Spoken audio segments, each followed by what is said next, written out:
Mia, and we're about to talk very briefly about Belle Collective, Real Housewives of Potomac Reunion 2, and Married to Med. But before we get into it, y'all already know the drill. Don't forget to like, comment, and subscribe, and come on over here and kick it with your girl. So y'all, we gonna make this brief, and we just gonna I'm just gonna give my opinion, and we gonna go. If y'all see me looking down, child, it's because I wrote me some notes. So Lateshia finally says I love you to Glen. Glen is very manipulative. I feel like Glen does the shit that he does because he know Lateshia ain't really fucking with him like that. So when he get in front of people, he has to do all this extra stuff. And I feel like that's a manipulation tactic. I do not like when people do stuff like that. I feel like, sir, you know we are not on good terms like that. Yes, we are still together, but we're figuring us out. When we get in public, you do not have to do all this extra shit to try to make it seem like it's something that it's not. I feel like when you do stuff like that, you give people more reason to have something to talk about because it's awkward and you know that ain't what it is. Tisha friend confronts Latrice, and Tisha basically tells her friend Shante that she was out of line for confronting Latrice. And I feel like Lateshia, she's trying to have your back the same way Amanda has Latrice back, even though I feel like Amanda kind of full of shit too. Well, we know she's full of shit, but we'll talk about that in a minute. But I'm just like, Tisha, you probably told her some stuff about Latrice, and now she, of course, she probably want to be on the show. So she trying to, make her move, but then you're gonna tell her that what she did was wrong and she trying to have your back after you probably been talking cash money shit to her about Latrice. I kind of didn't like that, but hey. Cliff is in Colombia, child, and everybody is talking about they wouldn't let their men go to Colombia because they feel like they men gonna cheat or whatever. My thing with that is a motherfucker gonna do what they gonna do, whether you allow it or not. So if you go to Colombia and you going over there to cheat, baby, don't let me find out. Like, at the end of the day, I just feel like trying to keep tabs and trying to, I can't think of the right word at this moment, but trying to basically stop a person from doing some shit ain't gonna stop them from doing it. Basically, let's just say that. I do get where everybody coming from saying, you going away to Colombia and you ain't taking your wife, but that's just kind of the same how we women go on girls trips and we go out the country and our men don't be with us. So I just feel like if he cheating, child. If Latrice knows she cool, whatever, allegedly. But at the same time, Latrice is like, she's not worried about Cliff cheating. But I'm like, I don't know about that, because when her, Amanda and Tamara was sitting down, Amanda was kind of rubbing it in. That's why I said Amanda kind of, she need to watch her. Latrice, I know that's your girl, but I didn't like the fact that she kept insinuating that Cliff was cheating. And don't get me wrong, she most likely privy to information that we aren't, and I get that and I understand that. But if that's your girl, that's your friend, it's like we on this show, like, bitch, I see you. Because she just kept saying it, and I didn't like that. But we seen how she did Lateshia. So when a bitch like Amanda, ain't no telling what she'll do. Latrice says that she finds out that Lateshia has been contacting her ex-employees. Y'all remember Josh, her friend / ex-employee? Well, he contacted Latrice and said that Lateshia had contacted him wanting information about Latrice, which I feel like it's believable. We seen how Lateshia had done stuff in the past, like her and Marie was trying to talk to Tamara Stalker and stuff. So it's not far-fetched. It's not far-fetched. Now, do I kind of blame Lateshia? No, because that's just get back. Because, like I said before, the way Latrice did Lateshia last season with her friend Amanda was fucked up. Ain't no kinda. It was fucked up. So I ain't even mad that Lateshia went out her way to try to get some get back. I'm not mad at that. I just wish Lateshia would stand on it. Latrice sent fake Dollar Tree flowers to Lateshia, and I'm just like, girl, I feel like Tamara is the middle person. She takes the flowers for Latrice, and I'm just like, Tamara, is you Latrice flunky? Because at the end of the day, you know she's trying to be funny. It's just certain shit. If I'm cool with both of y'all, don't put me in the middle of this shit. I'm not doing it, because I feel like that's gonna cause friction. But we already know Tamara is more of Latrice's friend than she is Lateshia. So Selena has her 50th birthday party, and I must say Selena looked damn good. Selena is the definition of black don't crack. But we know Selena been fine. Excuse me, y'all. We know Selena been fine. And yes, she's aging very gracefully. She looks good. Glen tried to slip in a kiss to Lateshia at Selena's party. Here we go again with that bullshit, like I said before. If we're not on good terms, do not try to act like we're something that we're not when we get in front of people. Like, I feel like Glen just does shit to see how far he can go, and he do shit to see how, to test his limits. Mike expresses his love to Selena, and basically he said how he's a hood dude, he's grown up in the hood, and he haven't been privy or experienced another way of life outside of the hood. Basically, that's what I took from it, and he said that Selena showed him something different, and that he's thankful for her, and he really loves her. I'm like, okay, cool, I hear you, Mike. He did get Selena some gifts. He got her this necklace, y'all. It wasn't in no box. And I'm like, Mike, you could have went and bought a box here. You could have bought a box from Dollar Tree. And Selena was happy about it. So, child, if you like it, I love it. Selena, they have set a wedding date, and she asked Tamara and Latrice to be in her wedding. So that was cool. Selena pulled the ladies out to talk, which was most likely production doing. And so Lateshia tries to apologize on the behalf of her friend Shante, but Latrice said that she does not accept the apology, child, because she said that Latrice has been, she contacted her friend Josh and her and other ex-employees and was trying to pay them and stuff to get information on Latrice, and Latrice feel a way about that. Latrice, you can feel your way, but like I said earlier, I think that Lateshia, it's a possibility that she did do this, allegedly. But I say she did because y'all remember, like I said earlier, they was trying to find Tamara's stalker, her and Marie. So if she would do that, she would do this. Which, I'm not mad at Lateshia though, because what Latrice did last season was fucked up. Her and her friend Amanda, that was fucked up. I did not like that. So I'm not mad at her trying to find tea. My thing with Lateshia is I just wish she would stand on it. Quit apologizing all the damn time and stand on it. Because let's be clear, you and Latrice aren't friends. And I've been saying this. Y'all are not friends. Y'all were friends because y'all was on this show. Y'all were friends because y'all husbands are cool. That's it. That's all. Y'all not friends. Y'all don't like each other for real. And that's okay. I just wish that Lateshia would stand on this shit and be like, I looked up. Yeah, I was looking for your employees and what? Like, that's how you shut a bitch up. Like, bitch, I did that shit and what? But, so the ladies, they're going back and forth.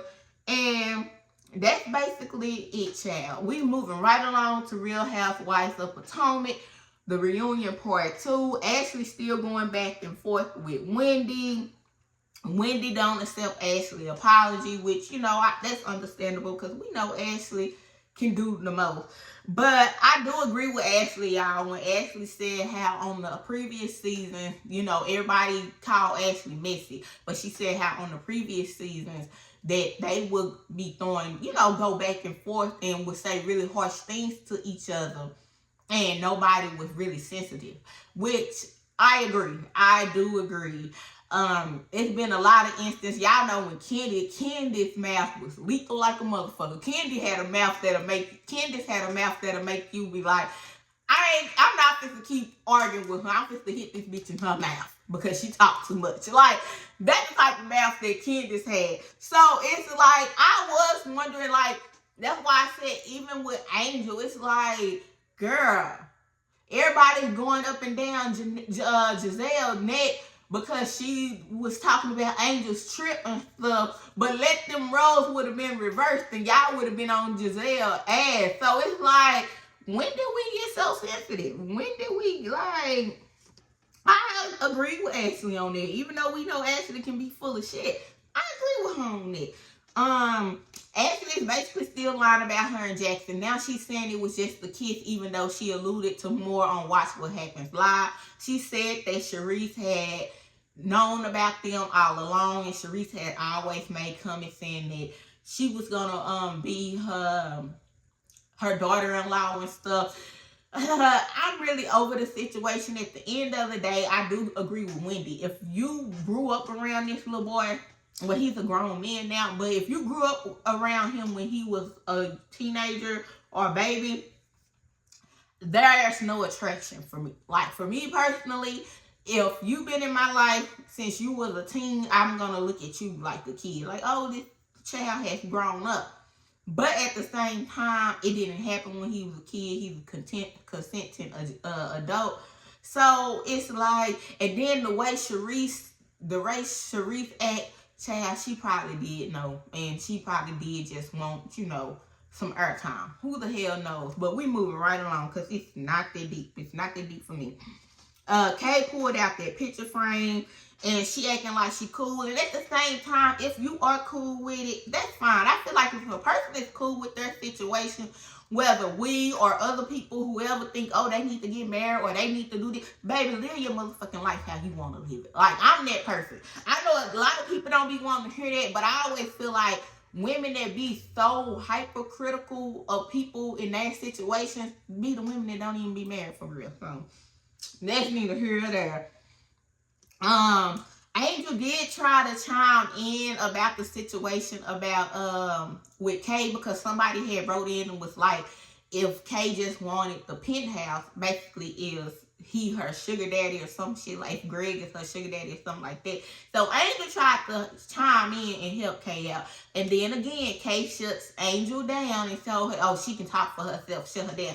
And see, that's the shit that I tell. That's why I'm saying, at this point, do y'all feel like, I'm going to just throw this out there, but do y'all feel like Angel do not want, Kay do not want Angel to outshine her? Because let's be clear, if we talking about a housewife, Angel has the life that Kay wants.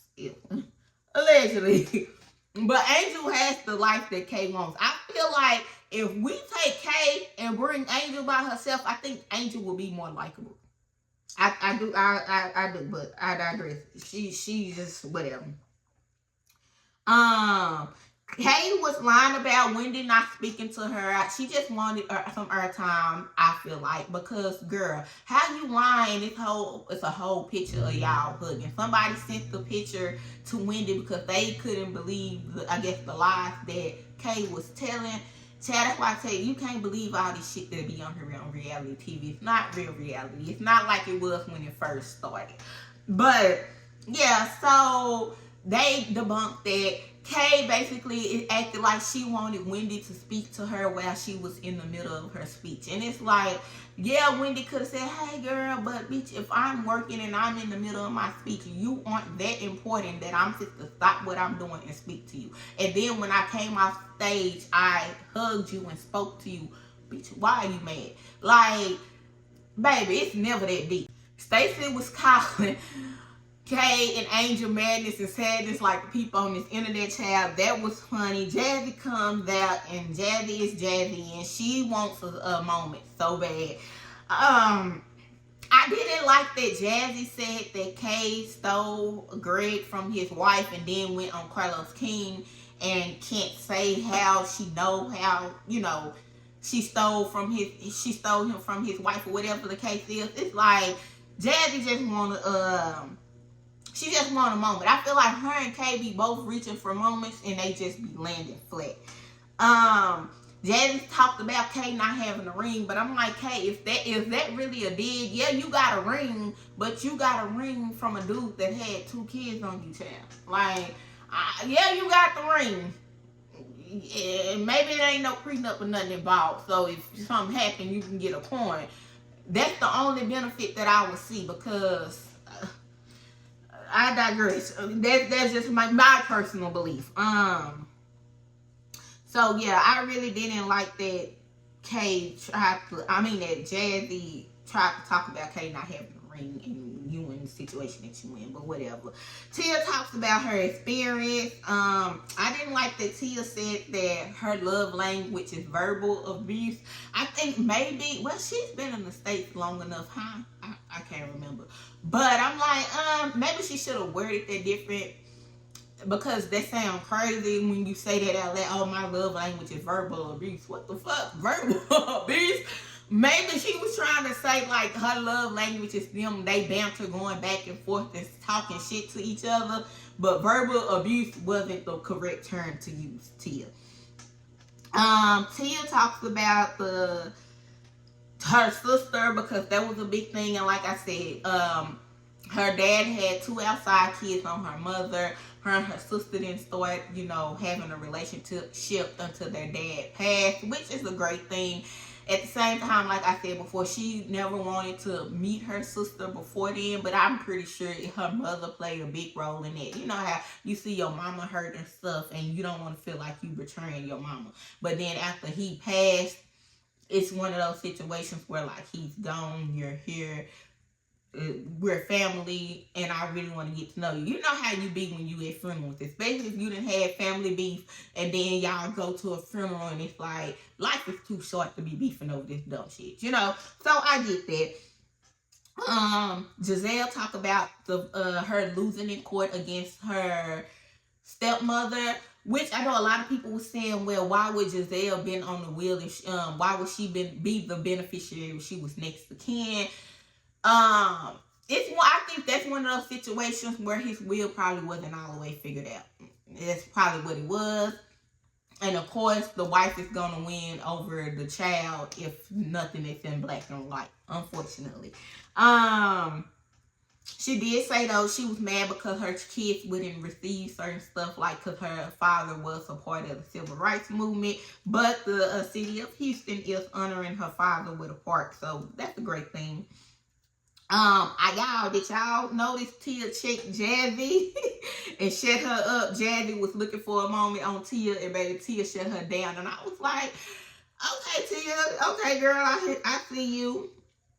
I know Tia said that her husband took out a loan for a house or something like that, which I'm like, okay, a lot of people take out loans for houses, and that part I was like, Tia, that didn't land how you thought it was gonna land, but the other part was cool.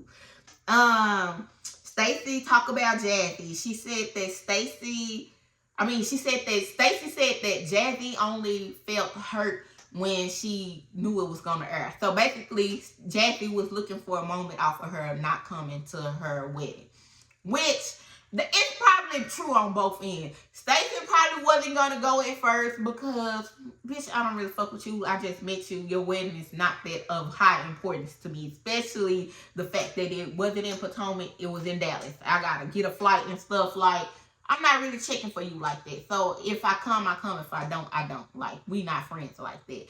And then Jassi, on the other hand, Stacey didn't want to come to my wedding. I don't think Jassi really cared for real, like Stacey said. But the fact that they gave her something to talk about into, a little moment. So yeah, we're gonna talk about it. I feel like both of them did the same thing in both ways. Stacey didn't come until Wendy called her and she knew that the cameras and stuff was gonna be there.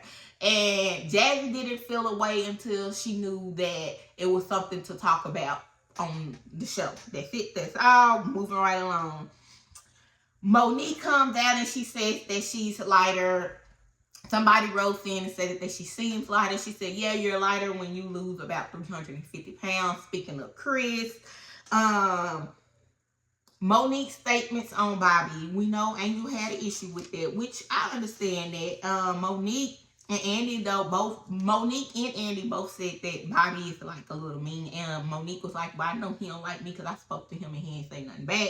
But like I've been saying, he's on this show, but he see the way y'all are treating his wife. If my man is see people treat me a certain way, he not gonna fuck with y'all either. Like, that's just it. And that's how it's supposed to be. But at the same time, he might not understand the logistics of the show, he might not even really want to do the show for real. Like, y'all never know. It might be something that she feel like she want to do. So he might just be supporting her on that rap, but I don't fuck with, he probably like, I don't fuck with y'all for real. And that's okay. Stacey's still lying about her and Chris, I believe. And the reason why I say she's lying is because Stacey, you said on camera, my love, that, you know, y'all talk. And it's okay. Like, I don't feel like it's anything to lie about. Like, you was single, he was single, oh well. Monique say she has something, so we'll see the next episode, child. We moving right along to Atlanta to hit the marriage medicine, girl, and we gonna wrap this up. So, down in Atlanta, the ladies are on a trip to Jamaica. Toya and Eugene host the trip this year because Cecil and Simone are not on good terms and they don't feel like they should be hosting the trip. So, I've seen a lot of people talking about King and Quiet. And this episode, like, now last episode, I did feel like King was out of line. But this episode, I didn't feel like he was being funny. I know when he called her airhead or something, I guess people took offense to that. But I didn't really take offense to that. I thought that was like normal little banter you may have in a relationship. It wasn't nothing like, oh my God, like last episode. Now, the last episode, he was being a jackass and was being mean for no reason. I didn't really get that from this episode. Curtis is stuck in Canada, child. Ain't no telling what the hell Curtis is in Canada doing. But I digress. Heavenly and Toya go back and forth as always. What is new there? I was like, this episode was okay, y'all, for me. It was kind of boring to me, like, not gonna lie. But we made it through. They all got together to give back to the community. We know King is from Jamaica, so his cousin came out to help her, which I believe she's a doctor, and she helped set everything up. And which I thought, you know, that was great. Someone made the comment, I think it was Contessa, about the kids seeing representation like doctors that look like them, and I'm like, Contessa, come here. I'ma hold your hand when I say this, Contessa. Contessa. I'ma hold your hand when I say this, girl. Come here. You're in Jamaica. Most of the doctors over there look like me and you, baby girl. Y'all don't tell her. Don't tell her all at once. I just thought I should throw that out there because I'm like, that Contessa, we is not in no child. We just gonna move it right along. But anyway, it was a great event. Steve went and played football with the kids, like ran football drills. King talked to them about being an entrepreneur and how they could do things, you know, whatever, you know, they can do whatever they put their mind to, which I thought was good, especially being that he is from Jamaica. So I thought that was good for them to see, you know, oh, this is someone who from where I'm from, and I see he's doing this. So I thought that was nice. Dr. Damon isn't too thrilled about Heavenly running for office. This is what he told King, but he's like, that's his wife. He's going to support her in every way that he can. You know, he's going to get on the program. Basically, because King is basically telling Dr. Damon how, you know, him and Quiet basically need to kind of chill out on the IVF journey because it's just not working out for them, and it's not healthy for them at the moment, which we learned that they later broke up. They're broken up present day, which, you know, I agree. And basically, that was pretty much it for Married to Medicine, y'all. If I'm missing something, I'm sorry. But, y'all, like I said before, I don't think I'm going to just do, like, 4 deep dives like I used to. I'm going to just come give my opinion, give some commentary, and go on about my business. So, yeah, don't forget to like, comment, and subscribe, and I'll see y'all on the next one. Bye, y'all.